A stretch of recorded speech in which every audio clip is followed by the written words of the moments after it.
Good morning, friends, and welcome to the Block Thrasher Morning Brew. We're steaming up today's hottest cryptocurrency news. The market is on fire. It is hot, hot, hot. Bitcoin is up 20.1% in the last 7 days to $46,000. Ethereum is up 28% to $3,227. And Cardano is absolutely on fire, up 30% to $1.79. Binance Coin up 20% to $387.59. XRP is up 23% to 88 cents. Dogecoin up 35.7% to 26%, also on fire. Polkadot is up 22% to $21.36. Uniswap is up 40.8% to $30.15. Solana is $42.70. It looks like we are resuming this bull market. We are coming into the second leg of the super cycle of this bull market. I think people underestimate just how high this market could go. Things could get kind of crazy here. The total market capitalization is up 3.2% to $1.9 trillion. Bitcoin dominance is falling down to 43.7%. Ethereum seeing a nice increase in terms of dominance, now at 19.1%. Gas prices are, not that bad at 45 HwAYB. We definitely seen much worse than that. We've seen lower as well. A lot of things have happened of late within the cryptocurrency space. Of course, the recent upgrade to the Ethereum network, which is going to make the transaction fees, the gas fees on the Ethereum network a lot more stable. But this has had a pretty serious negative impact on the proof of work miners as well. But the most interesting thing that has happened of late has been all of this that has been going on with regulation with this bill that's been being passed through Congress, through the Senate first, and then now it's going to go on to Congress. So let's talk about that. That's really the only thing, the primary thing that I wanted to talk with you guys about today. What's happening with that? What was the situation? What was the story?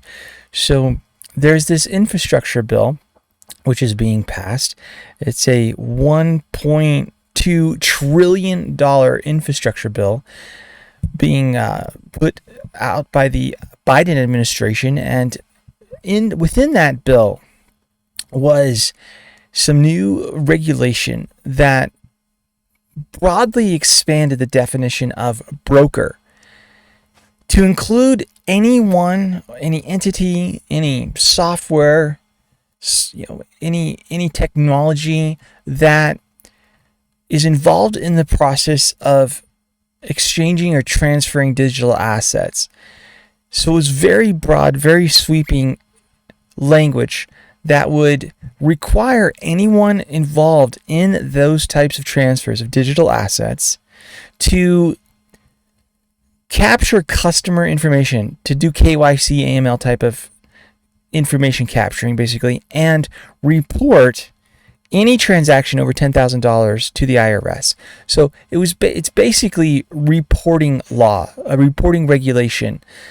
The problem with that is that that's impossible for many of these actors that could be swept up in this legislation to do.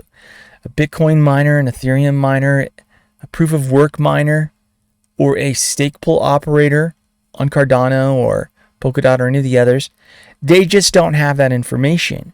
So what it essentially would do is by default make all of these illegal operators, because they're processing digital transfer of digital assets transactions without knowing who it is that's doing that, without having customer information, and then without reporting those transactions if they're over $10,000. This would kill the DeFi space. This would cause significant harm to the cryptocurrency industry.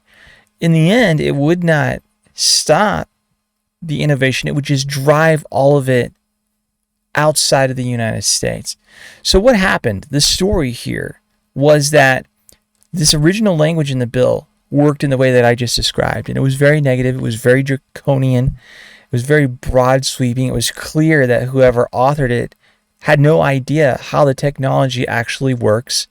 Either that was the case, or this was done intentionally on purpose to stifle. It was sort of a very clever backdoor way to drive, well, a couple of things are going on here. A lot of things. One, in terms of what the motivation might be, could have been to just drive cryptocurrency out of the United States. So there could have been collusion going on here. Of course, that is widely suspected that large banks and other entities that stand to lose customer base because of DeFi and the innovations of DeFi would be wanting to shut it down.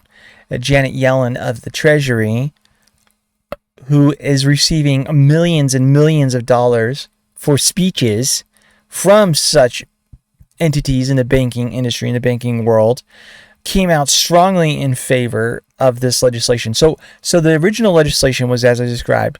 What happened was there was a number of senators, Pat Toomey and Cynthia Lummis, first offered an alternative amendment which would protect cryptocurrency miners, proof of work miners, stake pool operators, so proof of stake.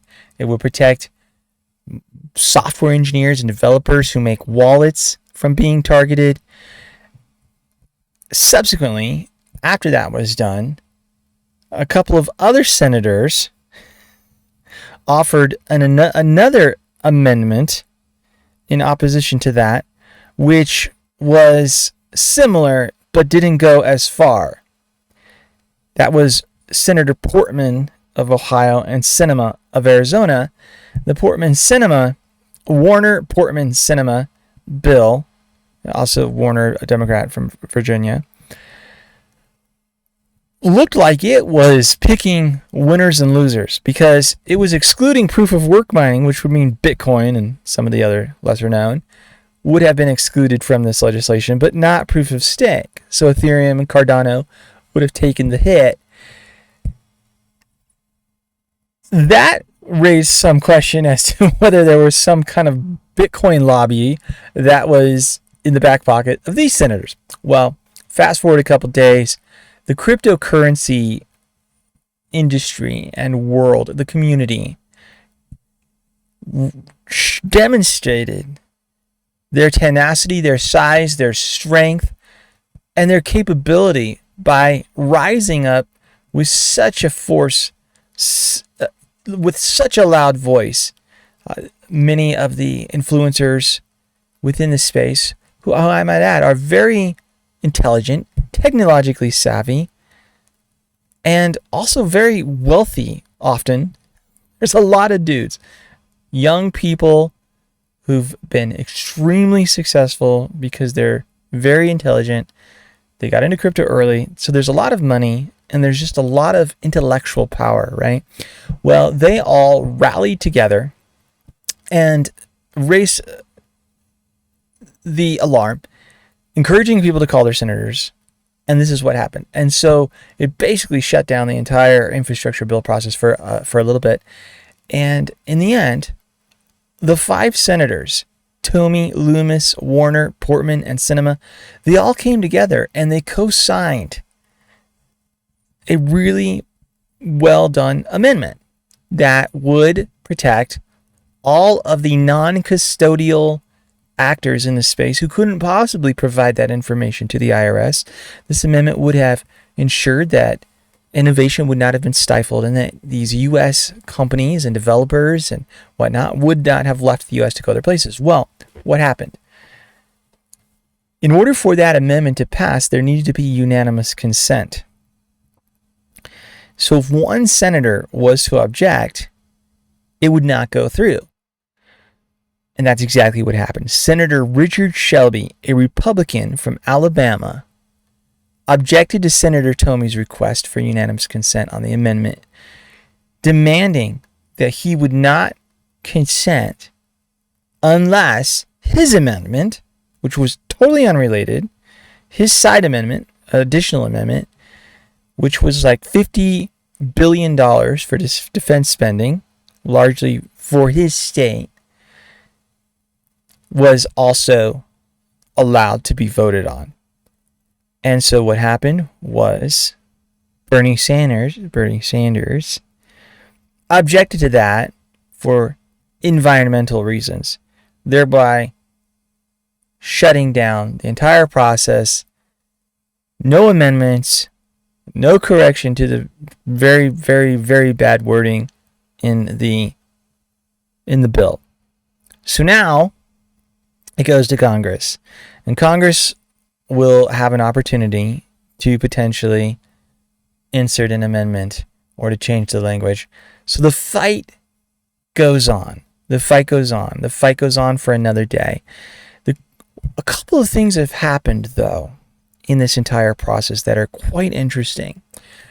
Let's talk about those. Number one, I would have thought that the negative impact on the market would have been quite significant. Instead, the opposite has happened. It's as if the cryptocurrency community is saying, really? You really think you're going to stop us? No. And this bull market is resuming. So that's one thing. Another thing that could be happening, though, is that a lot of the larger institutions, they don't have any issue with this kind of thing because they actually they're not really privacy advocates, and they're not, if they're an exchange or they're a, on Wall Street or whatever, there could be some deep pockets that view this regulation as a positive thing. And the interesting thing of it is that nobody within the cryptocurrency space is really wanting to evade taxes. I'm not going to say nobody, but generally, the solution to this, and I think that Jack Dorsey of Twitter suggested it, and a few others, the real solution to this is do the KYC, do the AML, do the tax reporting, all that, but do it when the cryptocurrency is exchanged into fiat, and do it on the centralized exchanges. But see, that's the thing, is they know that on these decentralized exchanges, there's a lot of people trading cryptocurrency back and forth, and then are not reporting those transactions for taxation purposes. And at the end of the day, it really doesn't make any sense anyway. When you're talking about stocks, for instance, you're trading the stock for a USD. So you've got that dollar price. It is incredibly difficult to keep track, even if someone's trying to trade a lot of crypto on a decentralized exchange or even on a centralized exchange. I tell you what, this is just a grab. This is just a grab for more money. But what would really make a lot of sense at the end of the day is only pay the capital gains tax when you go back into fiat, because otherwise it's an unrealized gain, really. At the end of the day, it really is. And there's so much volatility in this space. So you go and you trade Bitcoin for Cardano or something, and you make a $10,000 increase, and you go trade something else and you have a $5,000 loss. I mean, it's just, I don't know. That's a whole nother issue, though. But they're not going to do that. They want to tax every single transaction, right? So if you have any kind of dollar capital gains, and you have to, sometimes it becomes difficult to even figure these things out. Like, how much was that actually worth? If you're trading Bitcoin, let's say, for some other asset or whatever, 2 digital assets, to even know in that instant, in that moment, to go out, you have to then go, there's a little bit of subjectivity, because there's different markets in which these assets trade, and some of them might be at different prices, right? So anyway, I'm getting off, though. Never mind that. But the issues that we learned from this, all right? So that's number one. Another thing is that we learned, number two, would be that the cryptocurrency community is bigger and stronger than we thought. There's something like 50 million U.S. citizens now that hold cryptocurrency. But what's coming from this is a rallying and a coming together to create entities, lobbies, essentially, something like the NRA. A number of guys are working on this type of thing. Charles Hoskinson, Ryan Selkis of Masari, a number that have recognized the need to create our own association to go and lobby. And so I think some very interesting things are going to come out of this. There's going to be a lot of money and a lot of intellectual power and capacity and a lot of influencers that are gonna move in this direction. And so this is going to be actually very, very good for the cryptocurrency space, for sure. So that pretty much is a summary of what is happening there. And we'll continue to watch this and see what happens, and hope that as these moves to the Congress, we'll see some positive movement in that direction. and get some better legislation that will protect these non-custodial actors such as developers and miners and decentralized exchanges, etc. and whatnot moving forward, so that innovation is not stifled and that cryptocurrency continue to. But at the end of the day, it is a good day for crypto. The market is surging. We are stepping into what appears to be a new leg on this bull market, and it's all very, very exciting. Well, friends, that's enough for today. I hope you have an incredible day. Thank you for tuning in, and I will talk with you again tomorrow.